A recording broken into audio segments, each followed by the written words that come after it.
በስመ አብ ወወልድ ወመንፈስ ቅዱስ አሐዱ አምላክ አሜን። በተለያየ ቦታና ሁኔታ ውስጥ ሆናችሁ ይህንን የእግዚአብሔርን ቃል የምትከታተሉ ውድ ኦርቶዶክሳውያን በያላችሁበት እንደምን አላችሁ? በየሰዓት አቆጣጠራችሁ እንደምን ሰነበታችሁ? እንደምን እስከዚህ ሰዓት ደረሳችሁ? አሜን። አምላካችንና አባታችን እግዚአብሔር ይህችን ቀን እንድናይ ስለፈቀደልን በቸርነቱም ስላገዘን ለስም አጠራሩ ክብር ምስጋና ይሁን። እናታችን ወላዲተ አምላክ ድንግል ማርያም ከፍጡራን ሁሉ በላይ ምስጋና ይድረሳት። ለቅዱሳን ሁሉ እንደየክብራቸው ምስጋና ይድረሳቸው። እግዚአብሔር ቢረዳን የምንማማርበት የትምህርታችን ርዕስ የመምጣትህ ምልክቱ ምንድን ነው?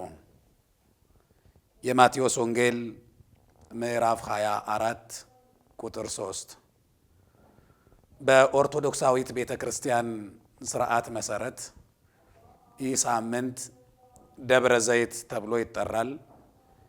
በዚህ ወቅት የክርስቶስ ዳግም ምጽአቱ የሚታሰብበት የሚዘከርበት ስለ ምጽአቱ የሚዘመርበት የሚሰበክበት ወቅት ነው። ደብረ ዘይት ማለት ቃል በቃል ሲተረጎም የወይራ ዛፍ የሚበዛበት ተራራ ማለት ነው። ይህ ተራራ ክርስቶስ ሲያርግ ደግሞም ስለ ነገረ ምጽአቱም የሰበከበት ቦታ ነው። እንደገና ዳግም ሲመጣም የሚገለጥበት ተራራ ይህ ተራራ ነው። ደብረ ዘይት በጾማችን እኩሌታው ላይ የሚከበር በዓል ነው። ቅዱስ ያሬድ በዜማ ስልቱ የጾሙ መካከለኛው ሳምንት ደብረ ዘይት ወይም የክርስቶስ የመምጻቱ ሁኔታ የሚዘከርበት እንደሆነ አድርጎ የዜማውን ስርዓት ሰርቶልናል። በቅዱስ ያሬድ የዜማ ስልትና ስርዓት መሰረት ደግሞ ኦርቶዶክሳዊት ቤተ ክርስቲያን ይህንን ወቅት በአባቶቻችን ተቀብላ ከአባቶቻችን የተቀበለችውን ታከብረዋለች፣ ትዘክረዋለች፣ ትዘምራለች፣ ታስበዋለች ማለት ነው። የክርስቶስን መምጣት ስናስብ ክርስቶስ ሁለት አይነት ምጽአት አለው። መጀመሪያ መጥቶ ሄዷል። አሁን ተስፋ የምናደርገው ዳግም ምጽአቱን ነው። ሁለት አይነት ተስፋ ነው ያለው። የመጀመሪያው ለአዳም የተሰጠው ተስፋ የተገባለት ቃል ኪዳን ነበረ። ክርስቶስ በመጀመሪያው ምጽአቱ የአዳምን ተስፋ ፈጽሞ ሄዷል። በሁለተኛው ምጽአቱ ደግሞ የእኛ ተስፋ ይፈጸማል ማለት ነው። ሁለት ምጽአት ነው ያለው። ሁለቱም አመጣጡ ተቃራኒ ነው። የመጀመሪያው ምጽአቱ ሁላችን እንደምናውቀው መጣ፣ ወደ ገዛ ወገኖቹ መጣ፣ የገዛ ወገኖቹ ግን አልተቀበሉትም ተብሎ ነው የተጻፈው። ሲመጣ በትህትና ስለመጣ የመጀመሪያው ምጽአቱ። ሁለቱንም ምጽአቶች እያነጻጸርን እናያለን። 10 ነጥቦችን አንስተን ሁለቱን ምጽአቶች ተቃራኒነታቸውን እናያለን። አንደኛ የመጀመሪያው ምጽአቱ በትህትና ነው የመጣው። ራሱን ዝቅ አድርጎ በከብት በረት ተጥሎ የሚለብሰው ልብስ ሳይኖር ቅጠል እናቱ አልብሳው በከብቶች ግርግም በዚህ ማንነት ነው የመጣው። በሁለተኛ ምጽአቱ ሲመጣ ግን በትህትና አይደለም፣ በልዕልና፣ በክብር፣ በስልጣን፣ በሞገስ ይመጣል። ከመጀመሪያው ምጽአቱ በተቃራኒው ነው ማለት ነው። በመጀመሪያው ምጽአቱ ሁላችንም እንደምናውቀው ማረፊያ አልነበረውም። በዚህ ምድር ላይ 33 ዓመት ተመላልሷል። 33 ዓመት ሙሉ ሲመላለስ የኢየሱስ ክርስቶስ ማረፊያ ቤት አልነበረው። የመድኃኔ ዓለም ቤት እዛ ጋ ነው ተብሎ አይታወቅም። ማረፊያ የሌለው ነው መጣ። እንደውም ቅዱስ ጴጥሮስ በአንድ ወቅት በዚህ በማቴዎስ ወንጌል ምዕራፍ 17 ላይ ንግበር ሰለስተም አይደረ አሃደ ለከ ወአሃደ ለሙሴ ወአሃደ ለኤልያስ፣ 3 ቤቶች እንስራ፣ አንዱ ላንተ ይሆናል አለ። ክርስቶስ ይህንን ፕሮጀክት ውድቅ አደረገው። ለምን ከተባለ ሊኖር አይደለም የመጣው። በመጀመሪያ ምጽአቱ ሊሞት ነው። አሁን ስኬቱ፣ እርካታው፣ እፎይ የሚልበት ያ ሞቱ ነው። ሞቶ ዓላማ አለው፣ የሚያድነው ነፃ የሚያወጣው አካል አለ። ስለዚህ በመጀመሪያ ምጽአቱ ማረፊያ የሌለው ቤት የሌለው ሆኖ መጣ ማለት ነው። ኖረም በዚህ ምድር 33 ዓመት ሙሉ። በሁለተኛው ምጽአቱ ግን ማረፊያ የሌለው ሊሆን አይደለም ነው የሚመጣው። በስሙ ያመኑትን ሊያሳርፍ ነው የሚመጣው። አሁን ራሱ ማረፊያ ከማግኘት ባለማረፊያ ከመሆን አልፎ ለሌሎቹ እረፍት ሊሆን ነው። ለሌሎቹ እረፍት ሊሆን ነው የሚመጣው። ሶስተኛው በመጀመሪያ ምጽአቱ ሲመጣ ወገን የሌለው ሆኖ ነው የመጣው። ወደ ወገኖቹ መጣ፣ ወገኖቹ ግን አልተቀበሉትም ተብሎ ነው የተጻፈው። በሁለተኛው ምጽአቱ ግን ወገን የሌለው ብቸኛ ሆኖ ስደተኛ ሆኖ አይደለም የሚመጣው። ብቸኛ ሆኖ አይደለም፣ በእልፍ አእላፋት መላእክት ታጅቦ በክበበ ትስብእት በግርማ መለኮት በሚያስፈራ ማንነት ከቀድሞ ማንነቱ በተለየ መንገድ ማለት ነው። አራተኛው በመጀመሪያው ምጽአቱ ሰው ሆኖ ሰውን ለማዳን ነው የመጣው፣ ሰው ለመሆን ነው የመጣው። በሁለተኛው ምጽአቱ ግን የሚመጣው እንደ ሰው ስርዓት የኖሩትን የክብር ሽልማት ሊሰጥ ነው የሚመጣው። አሁን ያ ደብረ ዘይት የክርስቶስ ምጽአት የሚጠበቀው ምንድን ነው ከተባለ ለኃጥአን ቅጣታቸውን ለጻድቃን ሽልማታቸውን የሚቀበሉበት ቀን ነው ያ ቀን። ስለዚህ ክርስቶስ ለምን ይመጣል ከተባለ ሰው ሆኖላቸዋል። ሰው መሆን እንዲችሉ ሰው ሆኖላቸው ሄዷል። ከዛ ክብር ጎድለው ከሰውነት ክብር ጎድለው የተገኙትን ይቀጣል። በሰውነት ክብር ጸንተው ለኖሩት ግን ሰው ሆኖ ለሚኖሩት ዋጋ ሊከፍል ይመጣል። አምስተኛው በመጀመሪያ ምጽአቱ እንደመጣ ያ በሕፃን ማንነቱ ወደ ግብፅ ተሰዷል። የመጀመሪያው ምጽአቱ በስደት ያሳለፈው ቆይታ ነው። በሁለተኛው ምጽአቱ ግን ተሰዳጅም አሳዳጅም የለም። ያንን ስርዓት ሽሮ ለስደተኞች የዘላለም መጠለያና ማረፊያ ሊሆን ነው የሚመጣው። ስለዚህ ከመጀመሪያው ምጽአቱ ይለያል። የመጀመሪያው ምጽአቱ ራሱ ስደተኛ ነበረ፣ ራሱ ወደ ግብፅ ተሰዷል። አሁን ግን በምድር ላይ ስደተኞች መጻተኞች ሆነው የኖሩትን ደግሞም እኛን የአዳምን ልጆች ከገነት የተሰደርን እኛን ወደ ርስታችን ሊመልሰን መጥቷል። ደግሞ በመጨረሻ ምጽአቱ ደግሞ አሁንም ይጠቀልለናል፣ የዘላለም ማረፊያ ይሆነናል፣ ይሰጠናል ማለት ነው። ስድስተኛ ክርስቶስ ሲመጣ በመጀመሪያ ምጽአቱ ቤት አልነበረውም። አሁን ግን ቤት ለሌላቸው የማይፈርሰውን ቤት ሊያወርስ ነው የሚመጣው። እንደዚህ ነው በአባቴ ቤት ብዙ መኖሪያ አለ ብሎ ተናግሯል። የማይሞላ ቤት ያለው ነው አሁን ሲመጣ። በዚያ ማንነት ነው የሚመጣው። ሞልቷል አይልም አሁን ሲመጣ። ያኔ ቤት ያልነበረው ድሃ ሆኖ ኖሯል ቅድም እንዳልነው።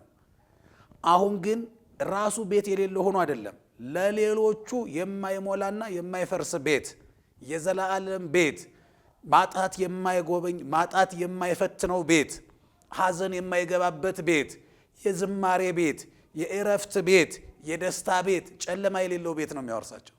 እሱ መንግስቱ ነው። ያንን ሊያወርስ ነው ሁለተኛ የሚመጣው ማለት ነው። ሰባተኛው ክርስቶስ በመጀመሪያ ምጽአቱ ተፈረደበት። ያ ፍርድ የሞት ፍርድ ነው። የሞት ፍርድ ከወንጀለኞች ላይ ከሚፈረደው ፍርድ ሁሉ የመጨረሻው ፍርድ ነው። አዎ በወንጀለኞች ላይ ሊፈረድ እና ሊደረግ የሚገባው ቅጣት በሙሉ ተቀጥቷል። መግረፍ ነው፣ ተገርፏል። መሰደብ ነው፣ መንከራተት ነው፣ መሰደድ ነው፣ መሰቀል ነው። ጉልላቱ የመከራዎች ሁሉ ቁንጮ የሞት ቅጣት ነው። ስለዚህ በስቅላት እንዲሞት ተፈርዶበታል በመጀመሪያ ምጽአቱ። አሁን ግን ሲመጣ በሁለተኛው ምጽአቱ ሲመጣ ግን ሊፈረድበት አይደለም የሚመጣው፣ ራሱ ሊፈርድ ይመጣል። ያኔ ሲመጣ በመጀመሪያ ምጽአቱ በአገሪቱ ላይ በዓለም ላይ የሚገዙ ምድራውያን ነገስታት ነበሩ። አሁን ግን የነገስታትን ሁሉ ስልጣን ሽሮ ብቻውን የዘላለም ንጉስና ፈራጅ ሆኖ ሊኖር ነው የሚመጣው። አሁን ጲላጦስ አይፈርድበትም ሲመጣ። በጲላጦስ ላይም ሊፈርድ የሚመጣው እሱ ነው። በዓለም ላይ ሊፈርድ የሚመጣው የዘላለም ንጉስ። እንደዚህ ነው የሚለው ቅዱስ ያሬድ በዕለቱ በሚዜመው የዜማ ክፍል አመ ይመጽእ ንጉስ በግርማ መንግስቱ ነፍስ ትርዕድ ወመጻሕፍት ይትከሰታ ለስም። ያ የእውነት ዳኛና ንጉሥ፣ የዘላለም ንጉሥ፣ አድሎ የሌለበት ንጉሥ፣ ዘርም ቆጥሮ የማይፈርድ ንጉሥ፣ ደግሞም ለመንግስቱ ፍጻሜ የሌለው ንጉሥ፣ በየ5 ዓመቱ የምርጫ ስጋት የሌለበት ያ ንጉሥ ይመጣል። ሲመጣ ነፍስ ትንቀጠቀጣለች፣ መጻሕፍት ለምስክርነት ይቀርባሉ። አሁን ምስክርነት፣ ዳኛ፣ ጠበቃ ሌላ ቆሞ አይደለም ክርስቶስ የሚፈርደው። እሱ የታሰበውንም ገና የሚሆነውንም የሚያውቅ ፊትን አይቶ ስራን የሚገልጥና የሚያውቅ የሚረዳ ያለ ምስክር ያለ ጠበቃ ያለ መርማሪ ብቻውን እውነትን አውቆ በእውነት ሊፈርድ የሚችል ድንቅ ንጉሥ ነው። እሱ ሲመጣ ነፍስ ትንቀጠቀጣለች፣ ስራችን ለምስክርነት ይቀርባል። አሁን ከዚህ ስንሄድ ክርስቶስ መጥቶ ሲጠቀልልና ሲወስደን በዚያን ጊዜ የሚከተለን አንድና አንድ ስራችን ብቻ ነው። ይሄንን አይቶ ይፈርዳል። ለፍርድ ሲመጣ እሱ የሚከራከረው የለም። እሱ ከፈረደ በኋላ ደግሞ ይግባኝ ወደ ሌላ አካል የሚሄድ ማንም የለም። የመጨረሻው እና የዘላለም ንጉሥ ነው። እሱ በአሰራሩ እንከን የሌለበት እውነቱን ለመፍረድ ብሎ መረጃ ማጠናከር የማይፈልግ ሁሉን ማይምረ ህቡዓት የተሰወረው ነገር ሁሉ እጁ ላይ ያለ የሚሰወረው የሌለ ጨለማ የማይጋርደው ጣሪያ ግድግዳ የማይከልለው ያ ንጉሥ እውነቱን ለእውነት ለህይወት ለዘላለም ማንነት ይፈርዳል። ስለዚህ በመጀመሪያ ምጽአቱ ተፈረደበት። አሁን ግን ሊፈረድበት አይደለም የሚመጣው፣ ራሱ ሊፈርድ ይመጣል። ያኔ እንዲፈርድልን እግዚአብሔር ፈቃዱ ይሆንልን። ሌላው 8ኛው በመጀመሪያ ምጽአቱ ተፈረደበት። ሲፈረድበት ኢሳይያስ በትንቢቱ ምዕራፍ 53 ቁጥር 7 ላይ እንደነገረን በሸላቾቹ ፊት እንደማይናገር በግ ዝም አለ ተብሎ ነው የተጻፈው። እንደማይናገር በግ ዝም አለ። አሁን ግን ሲመጣ አለ ደግሞ ቅዱስ ዳዊት በዳዊት መዝሙር 49 ቁጥር 2 ላይ እግዚአብሔርሰ ገሃደ ይመጽእ ወአምላክነሂ ኢያረምም፣ እግዚአብሔር ግልጥ ሆኖ ይመጣል ዝም አይልም አለ። በመጀመሪያ ምጽአቱ በሸላቾቹ ፊት እንደማይናገር በግ ዝም አለ። አሁን ግን ግልጥ ሆኖ ይመጣል ዝም አይልም። ምን ይላል ማለት ነው? ይፈርዳል። ምን ይላል? ይናገራል፣ ይገስጻል። ዝምታው በመጀመሪያ ምጽአቱ አብቅቷል። አሁን ግን ዝም አይልም አለ ቅዱስ ዳዊት። ቁጥር 9 ላይ ስንመጣ በመጀመሪያ ምጽአቱ የሚቀበለው አጣ። ወደ ወገኖቹ መጣ፣ የገዛ ወገኖቹ ግን አልተቀበሉትም ተብሎ ነው የተጻፈው። አሁን ግን እኛ ልንቀበለው አይደለም፣ ወገኖቹ እንዲቀበሉት አይደለም የሚመጣው። ወገኖቹን ሊቀበል በስሙ ያመኑ በሕጉ የጸኑ ሃይማኖታቸው የጸና ምግባራቸው የቀና ሆነው የኖሩትን የዘላለም ዕረፍት ሊሰጥ ከገቡ መውጣት ካገኙ ማጣት የሌለባትን የዕረፍት ቦታ ሊሰጥ ይመጣል። እንድንቀበለው ሳይሆን ሊቀበለን ይመጣል። ሌላው በመጀመሪያ ምጽአቱ መጨረሻ ላይ በተለይ መስቀል ላይ ያደረገው አንድ ድንቅ ምስጢር አለ። የዚህን ዓለም ሁኔታ እያጠቃለለ የመዳኑን ስርዓት እየፈጸመ ቀራንዮ ላይ ባሳየው ድንቅ ተግባር ላይ 2 አካላት አብረው ተሰቅለዋል። ሁለቱም አንዱ በግራ አንዱ በቀኝ ተሰቅለዋል። እሱ መሃል ነው ያለው። ሁለቱም ለምነውታል። የሁለቱ ልመና ይለያያል። አንዱ ስጋዊ ነው፣ አንዱ መንፈሳዊ፣ አንዱ ጊዜያዊ፣ አንዱ ዘላለማዊ ልመና ለመኑት እንጂ ሁለቱም ልመና አቅርበዋል። በግራ በኩል የተሰቀለው ልመና ወንበዴ የለመነው ልመና ስጋዊና ጊዜያዊ ነው። ልመናውም እውነት አምላክ ከሆንክ ከመስቀል ውረድና ራስክን አድን እኛንም አድነን፣ በቃ ከዚህ መከራ ገላግለን። ከሆንክ አምላክ ከሆንክ የሚለው ገና አምላክ ነህ በትክክል አምናለሁ ወደሚል ደረጃ ከፍ አላለም። አምላክ ከሆንክ ገና ከሆንክ እስኪ ከመስቀል ውረድ እኛንም አድነን፣ ራስክን አድን እኛንም አድነን። ይሄ ልመና ነው፣ ጥያቄ ነው። ክርስቶስ ይሄንን ሰማ፣ ቀጠለ። በቀኝ በኩል የተሰቀለው ወንበዴም ለመነ።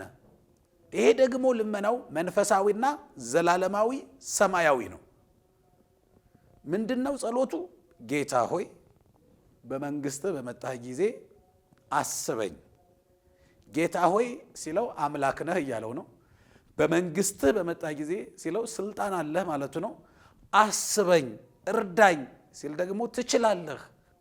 አምላክነቱን እነ ጴጥሮስ በካዱት ቀን በዚያ ክፉ ቀን ኢየሱስ ክርስቶስን ጌታ ሆይ ብሎ የጠራው ይሄ ወንበዴ ነው። ክርስቶስ ሁለቱንም ከሰማ በኋላ በግራ በኩል ለተሰቀለው ወንበዴ ምንም መልስ አልመለሰም። እንዲህ ላለ ባለጌ፣ እንዲህ ላለ አካል አፍ መካፈት መልስ መስጠት አይገባም እያለ ነው። በቀኝ በኩል የተሰቀለው ወንበዴ ግን ሲጠይቅ የለም በመንግስት በመጣ ጊዜ ነው ጥያቄው። ከሺህ ዓመት በኋላ ዳግም ስትመጣ ያኔ እንዳትረሳይ ማለቱ ነው። አስበኝ ነው። ክርስቶስ ግን አርቀው ሲለምኑት አቅርቦ አሳንሰው ሲለምኑት አብዝቶ መስጠት ልማዱ ነውና በመንግስቴ ስመጣ አይደለም ዛሬ በገነት ከኔ ጋራ ትኖራለህ የሚል መልስ መለሰለት። ስለዚህ ክርስቶስ በመጀመሪያ ምጽአቱ በቀኙ ቁሞ የተሰቀለውን ወደ ገነት እንዲገባ አድርጓል። በግራ በኩል የተሰቀለው ደግሞ ወደ ሲኦል ገብቷል። በዳግም ምጽአቱ ሲመጣም ይሄንኑ ስርዓት ደግሞ ይሰራዋል። በመጀመሪያ ምጽአቱ በቀኝ የቆመው ወደ ገነት ነው የገባው። በዳግም ምጽአቱም በቀኙ የሚያቆማቸው ቅዱሳን ወደ መንግስተ ሰማያት ነው የሚገቡት። በመጀመሪያ ምጽአቱ በግራ በኩል ያቆመው በግራ በኩል የተሰቀለው ወንበዴ ገነት ነው ሲኦል ነው የገባው። በግራ በኩል የተሰቀለውን ወንበዴ አይነት ተግባር የፈጸሙ ሰዎች ደግሞ በግራ በኩል የተሰቀለው ወንበዴ የሚገባበት ገሃነመ እሳት ነው የሚገቡት ማለት ነው። ልክ በመጀመሪያ ምጽአቱ ያደረገውን ምስጢራት ዳግም በኋላ ስመጣ በዘላለም ማንነቴ በዘላለም መንግስቴም የማከናውነው ይሄንኑ ነው እያለ ዋዜማውን ምሳሌውን እየሰራ ነው ማለት ነው። ነገ ዳግም ሲመጣ የሚያከናውነውን ነገር ዛሬ እያደረገ ነው ማለት ነው። ዛሬ ላይ በገነት የሚኖረው በቀኝ በኩል የተሰቀለው ወንበዴ ነው። በኋላም በመንግስተ ሰማያት የሚኖሩት በቀኝ በኩል የማቆማቸው ጻድቃን ናቸው እያለ ይህንን ምልክት እየነገረን ነበረ። ሌላው መጽሐፍ ስናነብ የማቴዎስ ወንጌል ምዕራፍ 24ን ስናነብ ነገረ ምጽአቱ በሰፊው የተዘረዘረበት ክፍል ነው። ደቀ መዛሙርቱ ጠየቁት። እንደሚመጣ እንደሚፈርድ ዓለም እንደሚያልፍ ነገራቸው። ሲነግራቸው በጣም ጥሩ ትመጣለህ፣ ዓለም ያልፋል፣ ትፈርዳለህ። ነገር ግን ለዝግጅት አይደለም ያ ሰማያዊ ንጉሥ አይደለም ያ የዘላለም ጌታ አይደለም ያ ፈራጅ አምላክ ሲመጣ ይቅርና አንድ እንግዳ እንኳን ሲመጣ ዝግጅት ያስፈልጋል። ለዝግጅት ደግሞ መቼ እንደሚመጣ ስንት ሰዓት እንደሚደርስ አንድ እንግዳ ሲመጣ ይጠየቃል። አሁን የሚመጣው እግዚአብሔር ነው። እግዚአብሔር የሚመጣ ከሆነ ዝግጅት ያስፈልጋል። ደቀ መዛሙርቱ ጥያቄያቸው በምንት ይከውን ተአምሪሁ ለምጽአትከ፣ የመምጣትህ ምልክቱ ምንድን ነው? ልትመጣ ስትል ምንድን ነው የምታሳየው ምልክት? ለዝግጅት እንዲረዳ ይሄንን ጠየቁት። የእኛንም ጥያቄ ነው አሁን እነሱ የጠየቁት። መለሰላቸው። እንደዚህ ይላል የማቴዎስ ወንጌል ምዕራፍ 24ን ስናነብ የምናገኘው የመጀመሪያው የማቴዎስ ወንጌል ምዕራፍ 24 ቁጥር 6 ላይ የመምጣቴ ዋዜማው ጊዜው መድረሱ የሚታወቀው ጦርነት ይበዛል። ጦርነት ይበዛል። ያ ጦርነት የሚበዛበት ወቅት ከመጣ የኔም መምጫ ዋዜማው ላይ ነው ያለው። የመምጫ የምልክቱ አንዱ ይሄ ነው አላቸው። ሁለተኛው የሐሰተኛ ነቢያት መብዛት የማቴዎስ ወንጌል ምዕራፍ 24 ቁጥር 5 ላይ ብዙዎቹ የሐሰት ነቢያት ይነሳሉ፣ ትንቢት እንናገራለን የሚሉ የራሳቸውን ክብር የሚናገሩ። እውነተኞቹ ነቢያት እኮ የራሳቸውን ክብር አይናገሩም፣ የራሳቸውን ክብር አያስቀድሙም፣ የራሳቸውን ዝና አያስቀድሙም። ደግሞ እግዚአብሔር እንዲከብርበት ይፈልጋሉ። ደግሞ ከእግዚአብሔር ጋር በጸሎት ሁልጊዜ ይጣበቃሉ ከአምላካቸው ጋር እንጂ እነሱ ፍትፍት እየበሉ ህዝቡን ሶፍት አያበሉ። አሁን ብዙ የሐሰት ነቢያት ይመጣሉ። እነሱ በበዙበት ጊዜ የመምጫዬ ምልክቱ እሱ ነው። እነሱ ሲበዙ የኔ መምጫ ዋዜማው ደርሷል ማለት ነው። ያ ብቻ አይደለም። ክርስቶስ ሲናገር እንዲያውም ብዙዎች እኔ ክርስቶስ ነኝ እያሉ በስሜ ይመጣሉ። በጣም ነው የሚገርመው። አሁን ኢየሱስ አማላጅ ነው ማለታቸው ብቻ አይደለም የሚገርመው ማለት ነው። ገና የባሳለ ማለት ነው። ምን ብለው ይመጣሉ? ኢየሱስ አማላጅ ነው ብቻ ሳይሆን እኔ ኢየሱስ ነኝ ብለው ገና ይመጣሉ ማለት ነው። እኔ ኢየሱስ ነኝ ብለው ገና ይመጣሉ። በስሜ ይመጣሉ። ስሙ እሱ ነው። ስለዚህ ገና የባሰ ነገር ይመጣል ማለት ነው። ሌላው ህዝብ በህዝብ ላይ ይነሳል። አንዱ ከአንዱ ህዝብ ጋር በጎሳ በብሔር አገርና ሀገር ህዝብ በህዝብ ላይ መንግስትም በመንግስት ላይ ይነሳል። ረሃብና ቸነፈር ይበዛል። የምድር መንቀጥቀጥ ይሆናል። እግዚአብሔር ተቆጥቷል። እግዚአብሔር ሲቆጣ ደግሞ እግዚአብሔር ሲመጣ መጀመሪያ የሚልከው እሱ ነው። የምድር መንቀጥቀጥ ነው የሚሆነው። ሌላው ስለ ስሜ የተጠላችሁ ትሆናላችሁ። እሱን በመጥራት እሱን በማምለክ ወደ እሱ ቤት ወደ ቤተ ክርስቲያን በመመላለሳችሁ ብቻ የእሱን ስም በመናገራችሁ ብቻ ስለ ስሜ የተጠላችሁ ትሆናላችሁ። ከአመፃ ብዛት የተነሳ ፍቅር ትቀዘቅዛለች። እነዚህ ሁሉ የመምጣቱ ዋዜማ ምልክቱ ናቸው። የመምጫ ምልክቱ ምንድን ነው? የመምጣት ምልክት የዓለም መጨረሻ የዓለም ፍጻሜ ምልክቱ ምንድን ነው? ዓለም ሊያልፍ ሲል የሚታዩ ምልክቶች የጥፋት ርኩሰት በተቀደሰው ስፍራ ላይ ሲታይ፣ ይኸው ርኩሰት ሊሰራበት ይችላል ተብሎ የታሰበበት ቦታ ላይ አይደለም። የጥፋት ርኩሰት በተቀደሰው ስፍራ በተቀደሰው ቦታ ላይ የርኩሰት ስራ ሲሰራ፣ በቤተ መቅደሱ በመንፈሳዊ ቦታ ስጋዊ ስራ ሲሰራ፣ በተቀደሰው ቦታ ላይ የርኩሰት ስራ ሲከናወን፣ እነዚህ ሁሉ የዓለም ፍጻሜ ምልክቶቹ ናቸው አለ። ክርስቶስ ይመጣል። ሲመጣ የሚመጣው በዕለተ ሰንበት ነው። ሲመጣ ዓለምን ለማሳለፍ ነው የሚመጣው። የማያልፉ 5 ፍጥረታት አሉ። ሰውና መላእክት፣ ገሃነመ እሳትና መንግስተ ሰማያት፣ ሌላው ሰንበት። ክርስቶስ ከመጣ በኋላ ሰኞ ማክሰኞ የሚባል ቀንም የለም። እነሱም ያልፋሉ። ታዲያ ምንድነው ከዚያ በኋላ የሚሆነው ከተባለ ቀን መቁጠር የለም። የሚመጣው እሁድ ነው። በኃጥአን ይፈርድባቸዋል። እግዚአብሔር ከዚህ ይሰውረን። ለጻድቃን ይፈርድላቸዋል። ከነሱ ይደምረን። ይፈርድላቸውና ጻድቃንን ይዞ ወደ መንግስተ ሰማያት ይገባል። ያ ቀን እሁድ ነው። ፀሐይም ጨረቃም ከዋክብትም አልፈዋል። ሰማይም ምድርም አልፈዋል። አሁን እሱ ይዞ ከገባ በኋላ መንግስተ ሰማያት የሚያበራው ራሱ ነው። ፀሐይና ጨረቃ አይፈራረቁም። ክረምትና በጋ የለም። ቀንና ሌሊት የለም። የሚያበራው ራሱ የማይጠልቀው ፀሐይ የማይጠፋው ፋኖስ ኢየሱስ ክርስቶስ ነው የሚያበራው። ስለዚህ እሱ ደግሞ ከጨለማ ጋራ በፈረቅ አይደለም የሚሰራው። ሁልጊዜ ፀሐይ ዘዘልፈ ያበር ዲበ ቅዱሳን፣ በቅዱሳን ላይ ለዘወትር የሚያበራ ሳይጠልቅ የሚያበራ ፀሐይ ነው እሱ። ስለዚህ እሁድ ነው የሚመጣ። እሁድ ይዟቸው ወደ መንግስተ ሰማያት ይገባል። እሱ ደግሞ አይጠልቅም፣ የማይጠልቅ ፀሐይ ነው። መሽቶ ካልነጋ ሰኞ አይመጣም ማለት ነው። ያ ቀን ረጅም ሆኖ ይቀጥላል ማለት ነው። ጨለማ አይመጣም። ያ ቀን የሚቀጥል ከሆነ ደግሞ ሁልጊዜ ሰንበት ነው ማለት ነው። አሁን በየሳምንቱ እሁድ በቤተ ክርስቲያን እየተሰበሰብን የምንዘምረው የምናመሰግነው በመንግስተ ሰማያት የምንኖረውን የዘላለም ሕይወት ቅምሻውን ዋዜማውን እያከበርን ነው ማለት ነው። በመጨረሻም እግዚአብሔር ያንን መንግስቱ እንዲያወርሰን ፈቃዱ ይሆንልን። ሌላውና የመጨረሻው ሲመጣ እንዳልኳችሁ በኃጥአን ይፈርዳል፣ ለጻድቃን ይፈርድላቸዋል። 2 አይነት ቃል ይናገራል። ቃለ ሞትና ቃለ ሕይወት ይባላል። ቃለ ሞት የሚነገረው ለኃጥአን ነው። እናንተ ርጉማን ከኔ ወግዱ፣ ለሰይጣንና ለመልእክተኞቹ ወደ ተዘጋጀ የመከራ ቦታ ሄዱ። ይህን ከመስማት እግዚአብሔር ይሰውረን። ሁለተኛው ግን በጣም ደስ የሚል የመጨረሻ የቤተ ክርስቲያኗ ሽልማት አገልጋዮቿን የምትመርቅበት ምርቃት ይሰማል። ምን ይላል? ቃለ ሕይወት ይባላል። እሱ ደግሞ ያኛው ቃለ ሞት ነው፣ ይሄኛው ቃለ ሕይወት ነው።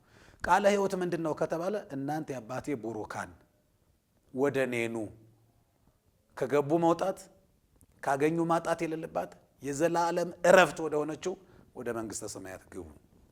ይሄ ቃለ ሕይወት ነው። አሁን ቤተ ክርስቲያን ልጆቿን አገልጋዮቿን ቃለ ሕይወት ያሰማልን ስትል ያን ጊዜ ሊፈርድ ሲመጣ ለቅዱሳኑ የሚያሰማውን ቃል ከነሱ ህብረት ጋር አድርጎ ወደ መንግስቴ ግባ የሚለውን ያንን የዘላለም የእረፍት ቃል ያሰማልን ማለት ነው። እግዚአብሔር ለሁላችንም ይሄንን ቃል ያሰማን። የእግዚአብሔር በረከት፣ የእግዚአብሔር ወልድ ፍቅር፣ የመንፈስ ቅዱስ ህብረት፣ የቅድስት ድንግል ማርያም ምልጃና ጸሎት፣ የቅዱሳን ሁሉ ጠባቂነት፣ የመስቀሉ ኃይልና በረከት ከሁላችን ጋር ይሁን። ወስብሐት ለእግዚአብሔር።